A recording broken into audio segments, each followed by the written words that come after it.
Awesome. So now I think we've given everyone a chance to settle in and roll into the room. So about that, Aisha, I'm going to pass things off to you. Take it away. Sounds good. Hi, everyone. Great to see some familiar faces, and I'm loving again Ellen the hat. I think it's really it sets the mood for today. But also just really glad to have this conversation with you all because I think that we're at a very important point. I will say because Samantha was like, "Oh, an expert." I'll say that I'm also learning alongside you all. I'm getting a chance right now, especially to it's a new era, a new time period for all of us, even as DE&I professionals. And so there have been a lot of conversations, even amongst each other, trying to figure out how do we make sure that organizations are ready, that they're prepared, that we're making sure to continue to support the workforce. And definitely am interested in the discussion portion of this because I think that there's a lot that's being done differently within each of your organizations. Because, it would be needless to say that DE&I, like the best practices are something that we all are doing exactly the same in every organization. Every organization defines it differently. Every organization's leaders are different in terms of their commitment. And every organization, you have your own parameters and priorities. And so that impacts where we're at right now. But I'm hoping that this conversation will help kind of be the launch pad for a larger conversation about what we can all do based on our parameters to ensure that we're protecting people and each other. So let me share my screen. And there's just a couple of slides that I have put together. Can you all see my screen? Okay, awesome.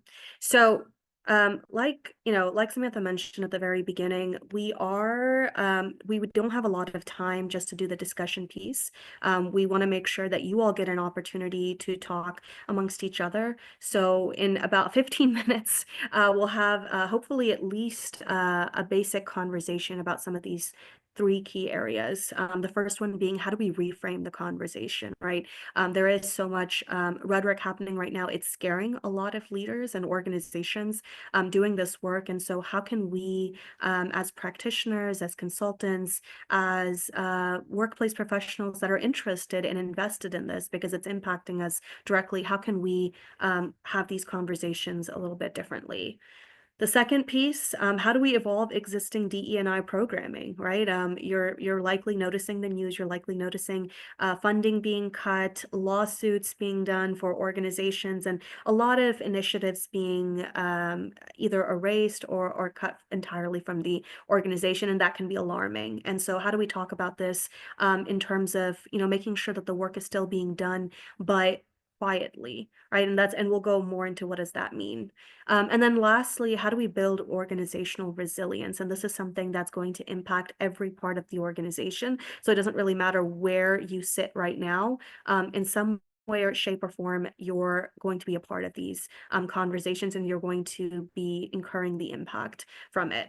And so those are the three main things that we'll talk about.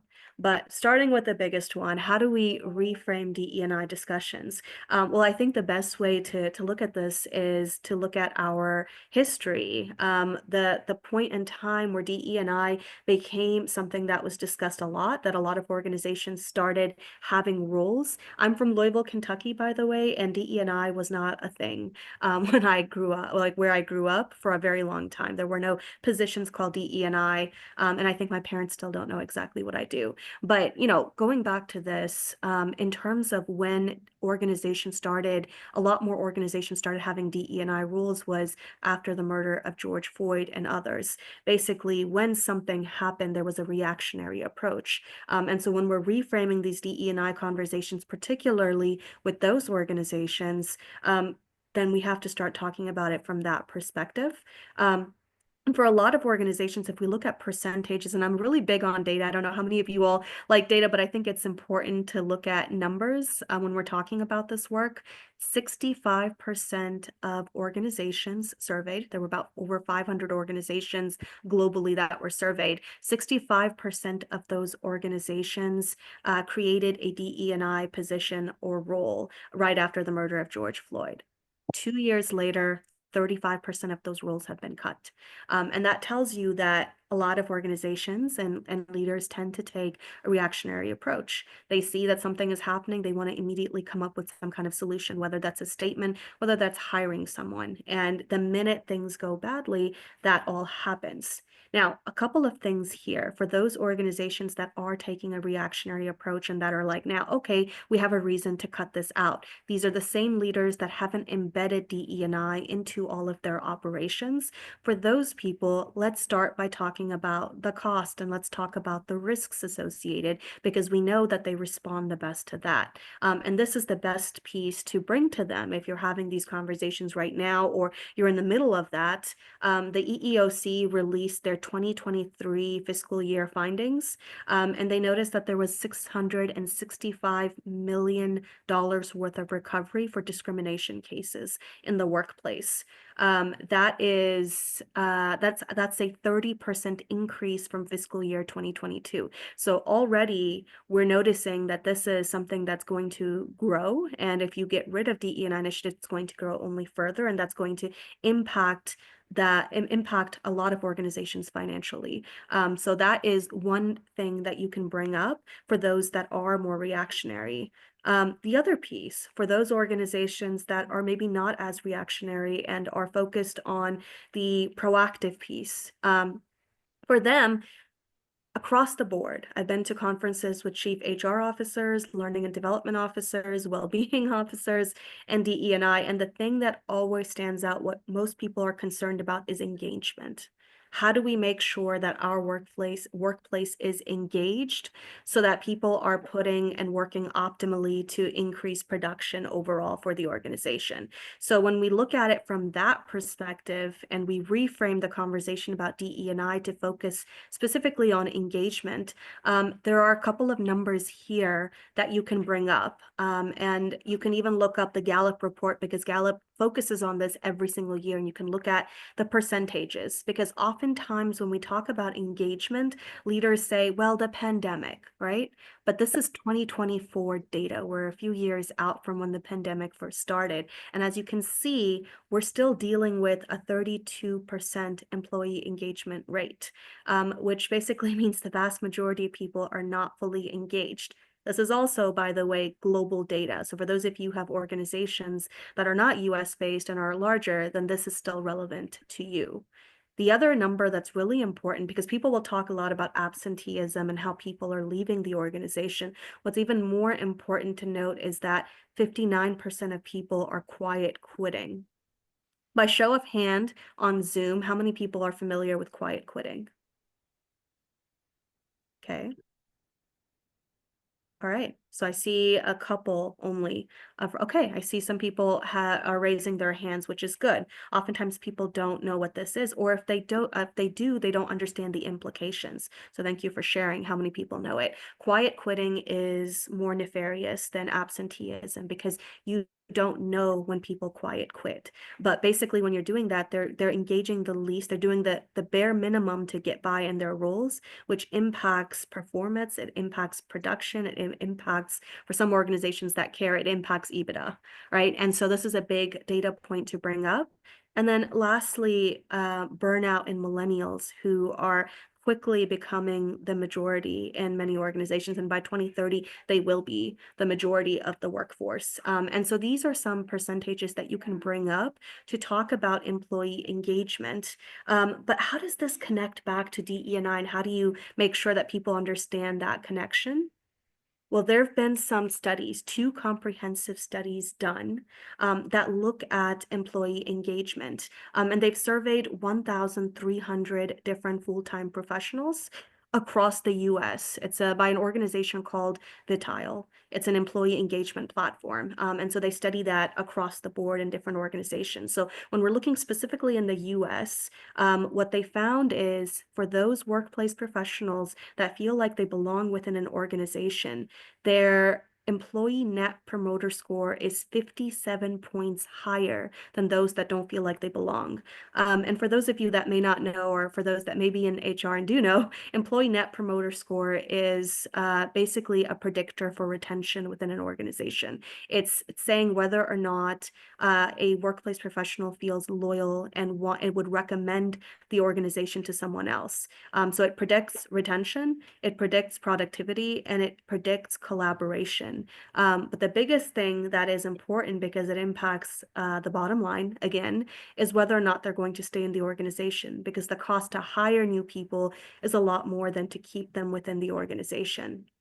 And what they find also, in addition to that 57-point difference for the employee net promoter score, is that 8.7 times more likely for people that feel like they belong within the organization. They're 8.7 times more likely to stay for the year, and 5.5 times more likely to want to stay for their entire career. So that tells you immediately that connection between the two and reframing that conversation, and which is why you'll notice a lot of organizations are recreating the titles for these roles, from DE&I to belonging and engagement, or culture building. So there's a lot of that happening, but using these words, I think, is a really great way to do it.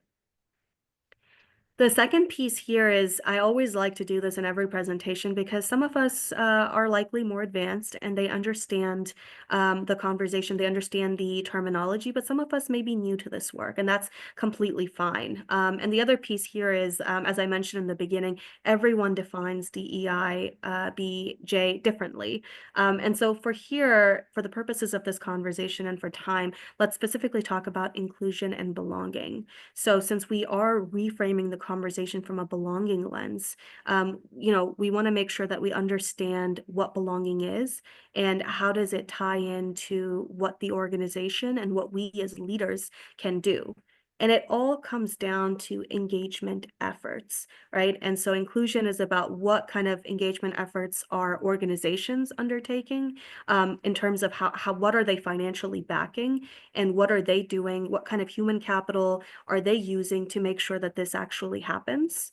And belonging is, how do people actually feel? Do they feel like they're actually being engaged within the organization? But again, you noticed even when we talked about the survey itself, oftentimes when we talk about belonging, it's a very rudimentary question. Do people feel that they belong? What does that actually mean beyond just these definitions? Based on years of research, these are just a couple of the different areas, the different domains, right? Perception of inclusion and connection, psychological safety, authenticity, agency and trust, perception of recognition and being rewarded, belonging certainty, which re-examines the imposter syndrome, and the perception of professional investment. Obviously, we don't have enough time to cover every single one of these, but the purpose of bringing this up is to show that there are very tangible and specific ways that we can measure belonging. These are just 7 domains. There are actually 35 different subcategories that we can get into, and you can use that to turn it into a survey to be able to really pinpoint when people say they don't belong, what are they talking about? What can we tangibly operationalize in the organization to help with this? So for those of you, especially that are practitioners and consultants, this may be useful. For the rest of you, really think about, are these different pieces that I think about when I feel like I belong or don't belong within an organization? So the last piece here, evolving existing DE&I programs and organizational resilience. So when we're evolving existing DE&I programs, and some of you may have heard this, these are the 3 main things that came up at a DE&I roundtable that I was at last month. They basically convened chief DE&I officers from a variety of different industries together, because this is a state of, there is a state of war almost, and I know that's a strong word to use, but there is a state of war against DE&I initiatives and also underrepresented professionals right now, because something is clearly working. But because of that, we all came together to figure out, how can we do this differently, or what are we currently doing differently? And so in terms of evolving existing DE&I programs, the first piece, and I alluded to this earlier, is changing the language. not just changing our titles into something else to make it more palatable for people, and but also changing the names of programs. You all have likely seen, for certain industries, like legal as an example, there's the DE&I fellowship, DE&I internship. There's always a DE&I associated with some of these titles, or they have certain things added to them that kind of indicate that it's a DE&I program. So changing the language and completely getting rid of that piece of it, you're still doing the work, you're still supporting those communities, you're just changing the title of that program and that description to stay safe from some of those lawsuits. So that's one, is changing that language. And people have said that they'll even change the name of their departments. So higher education, as an example, one chief DE&I officer said that they've changed their title to Institute of Inclusion and Excellence. And so this is something that we're seeing across the board. And so it might be misleading. Some of these things that you're seeing in the news, that the vast amount of organizations are getting rid of their DE&I programs, isn't always accurate. A lot of times they're just changing the names of their programs or their titles, and that gets captured as, oh, they don't have, there's no existing DE&I program within their organization. That's one. The second, be careful when we talk about language. When you're seeing these things in the news, they are trying to really make it into an almost entertainment at this point, and really blowing it up out of proportions. As an example, in the news, you all will likely seen that they mentioned a big name, Microsoft, is getting rid of their DE&I staff and getting rid of their team because of their commitments. And what actually ended up happening, based on what they shared, is they only got rid of 2 professionals that were in the communications department helping with DE&I, and it felt redundant to them. They already have a larger team helping with the vast majority of their initiatives. So just make sure that when you're hearing some of this news, especially for people in higher education right now, it can be scary, and the next generation is looking to you and is scared. So that is something to keep in mind. I know that we are low on time, so the other 2 pieces here, broadening the scope, is just more so for the programs that you are doing. Just make sure that you are creating inclusive programs, and designing them so that the different people are being engaged in it. A lot of organizations are now, instead of saying like this program is for women of color, or this program is for racial and ethnic minorities, whatever the case is, they're now just getting rid of that and saying this is a company-wide program, but they're using inclusive approaches to ensure that those groups are not being left out. Is that optimal? Is that really the purpose of DE&I? Not necessarily, right? Because it takes away from the idea of equity. But in this current landscape, especially for those public companies that are dealing with it, this is what a lot of organizations and a lot of leaders are resorting to, is creating that inclusive approach. Those communities are still not impacted if you just completely get rid of it, but they're just protecting themselves. And so that's another thing that some are doing. And depending on your environment and your organization, may be something for you to think about. And then the last piece here is interesting, asking thoughtful questions. And so for those organizations and for those DE&I leaders who've embedded DE&I within the DNA of your organization, when leaders talk about making cuts, budget cuts and things like that, which is one of the repercussions, what they've been doing is taking leaders away from the fight or flight response and actually activating the cerebral cortex. And the way to do that is to ask questions and put the onus on them. So one leader shared, and this is something that we're starting to see more and more, is if they're like, hey, we need to cut your DE&I budget. Another leader, something you can ask is, well, okay, which program would you like to cut? The marketing communications that's broadening our customer reach, this or this. So just make sure that you are very well aware of the different components of your DE&I strategy, so you can ask these types of questions, and that gets the leaders to think a little bit more. So this is an approach that has been helpful for some organizations. Last thing here, and then we can break out, is building organizational resilience. 2 things only here. The first, how many of you all, by show of hand, are familiar with the ISO standards? Okay, interesting. So very few people know what the ISO, and the ISO actually, especially the ISO 30415, is the oldest. Okay, so I do see one hand. So that is the oldest international standards that show us how to have an inclusive workplace. They're a set of guidelines, very long guidelines, and they're the oldest standard. And so what some organizations are finding useful, and especially for those of you that are building out the work right now, versus already having something existing, making sure that your DE&I strategy as you're building it out, or your existing one, auditing it to make sure that it complies with ISO standards, can help you if you get some kind of lawsuit or anything else. You can mention that, hey, no, this is actually in compliance with the international standards of how to create an inclusive organization. And that is one thing that you can do, is just make sure that you're mapping out ISO. And there is a body right now, ISO DISM, which looks at DE&I specifically and makes DE&I a service management model. So that's one. And if you're interested in more information, I can send that to you. The second is making sure that you're working very closely across different departments. Human resources, learning and development are two that you want to make sure that you're very closely tying. Engagement efforts, L&D can give you those best practices. Making sure that you're fitting into compliance and organizational parameters, HR can do that and more. And then corporate, legal, and marketing are going to be two ones that are really important right now in particular. So that's a little bit about some of the things that you can do as we're dealing with this new landscape. We are obviously very interested in hearing about what you all are doing in your organizations. But for those that saw some of the things that we that I talked about, and that you want more information, there is a barcode here that you can use to connect with me, and I can send you additional information about how to break down belonging, the ISO standards, all of these different pieces. If you want to go beyond just the 15 minutes, now 20 minutes, this would be the best way to do that.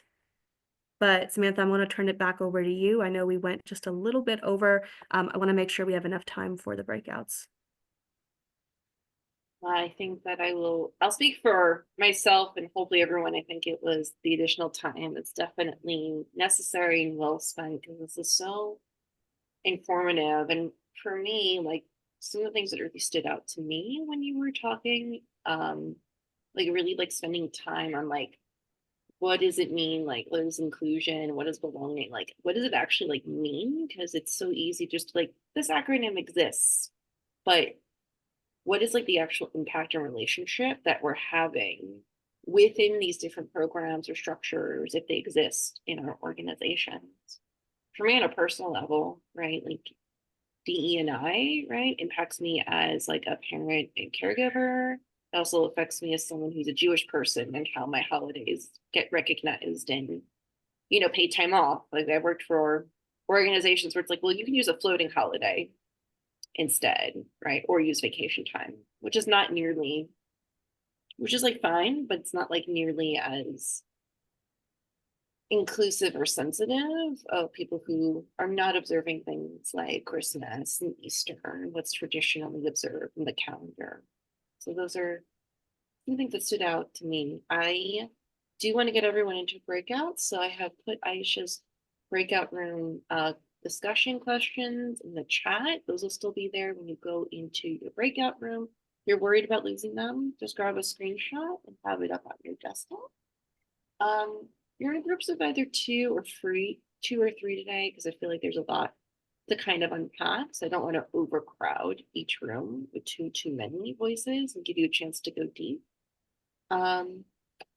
Do take time though to introduce yourselves, and say a little bit about kind of like just how you're feeling and what's resonating with you from what Aaisha shared, or what's maybe been on your mind from what's been happening in your organization.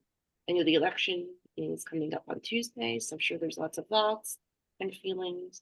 So I'm going to send you all off, and I'll bring everyone back in about 23 minutes or so. I think I did the math right. If I didn't, I'll bring you back by 10 of, so we have some time to discuss. And with that, opening up the rooms, just click accept the invite. And I will be here in the main room if you come back for any reason and have questions or need to get moved to a different room.